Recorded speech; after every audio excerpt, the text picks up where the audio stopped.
who's the independent candidate who Bill Kristol has been touting? According to our sources, we can now report that the man being eyed by Kristol is a conservative lawyer, writer, and Iraqi war veteran named David French. You've probably not heard of him. We hadn't either. The big guessing game has been going on since Kristol tweeted this weekend that he has a candidate in mind who he said would be a strong candidate. John and I both talked to French and Kristol late this afternoon. Both of them declined to comment, but here's what we know. French is a staff writer for the National Review. He lives in Tennessee with his wife and 3 kids. We reached him tonight. He was traveling. He says he declined to comment, but the 2 Republican sources we talked to, intimately familiar with what Kristol has in mind, says that while French has not made a final decision, that is indeed who Kristol was talking about. And John, he wrote about French in the current issue of the Weekly Standard, kind of hiding him in plain sight. He did. You know, you have this piece by Kristol, as you said, in the Standard, basically making the case as usual against Trump and Clinton, and then laying out a few of the more bandied about names like Mitt Romney and several others who might be conceivably independent candidates. And then his source says, well, look at David French. It doesn't have to be someone famous. Here's a guy who's been a great servant to his country, has an estimable resume, and Trump and Kristol's argument is, as more Americans come to know this guy, they will come to realize that he would be a better president than Donald Trump or Hillary Clinton.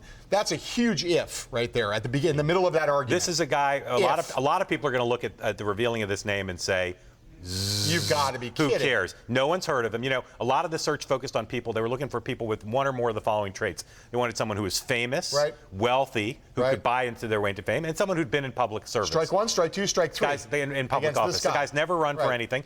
He was very pleasant on the phone with us, but I have to say, he didn't seem to, from the sound of his voice, like the kind of guy who wants to go head-to-head with Donald Trump on a daily basis. But as you said, his resume is outstanding. Just based on reading about him today, he is a guy who has served the country in the military, has been a lawyer. He's a constitutional lawyer. He has a lot of attributes that if you were looking to say what kind of sort of someone coming from the center of the country to go up against these 2 New Yorkers, he seems to fit. Can he raise money?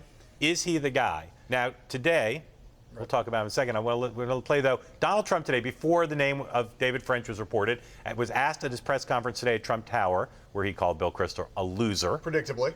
Said that if an independent candidate runs of any sort, that Hillary Clinton will win. If they do an Indy, assuming it's decent, which I don't think anybody with a reputation would do it because they'd look like fools. But what you're going to do is you lose the election for the Republicans, and therefore you lose the Supreme Court. Therefore, you will have a group of people put on the Supreme Court where this country will never, ever recover. It will never, ever be the same. So he said, assuming it's decent. So now we know what the answer to the question of who was Bill Kristol tweeting about. We know the answer is David French. Is he the answer? Is he someone decent enough to actually be a player? If he, let's say he does the absolute best he can, could he be a player here and affect the outcome? This is a black swan year in a million ways, and so one never wants to say never about anyone. Is this guy, could he be like Kevin Kline and Dave and suddenly come forward and capture the imagination of millions of Americans? It's not impossible, but I think we all underestimate the degree of skill and stamina and charisma that are required to be a serious national political figure in America. You could say whatever you want to say about Donald Trump. You could say whatever you want to say about Hillary Clinton. They both are high-level professionals at this game. It will be very hard for a guy with no skill ever running for anything ever before, no skill in front of cameras, no skill ever having had a press conference, and just to ever be clear, had a rally, and just to be ever clear, been on TV. He's been on TV a little bit, but he'd have to be very hard. He'd have to be 1 in 10 million,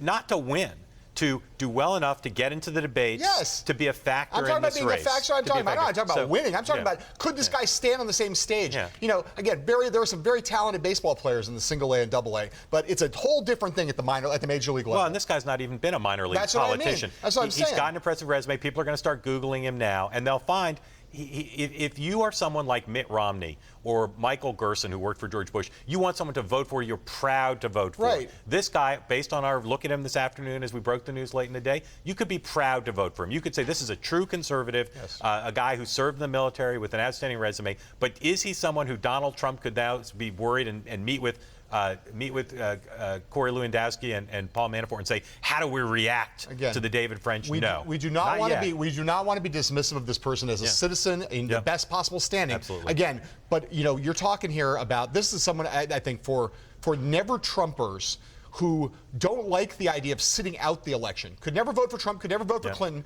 but don't want to sit out the election, want to cast a vote for someone. You can imagine this guy or someone like him. But that is not someone who's going to change the electoral calculus. If he can't raise money, you might have to vote for him by writing him in, because the chances that he can get on the ballot even in states where the deadline's down the road, he's going to have to raise money. He is not, we're told, lined up a running mate. He's not lined up significant financial support. He hasn't even decided definitively to do it, but he is open to running, and again, that is who Kristol was talking about. I think because of ballot access issues and other issues of this kind, that Gary Johnson and Bill Weld are more likely to be a factor in this election, running on the libertarian line. Two guys who have run states, who are one of them is almost a national figure. Those guys are much more likely to have an effect on this outcome, on this race than this guy. I don't want to prejudge it, but I would say to the extent the guy was undecided, and our sense from our sources is he hadn't made a full commitment to run, the attention he's about to get may make him decide maybe not worth doing. His life is about to change a lot right around now.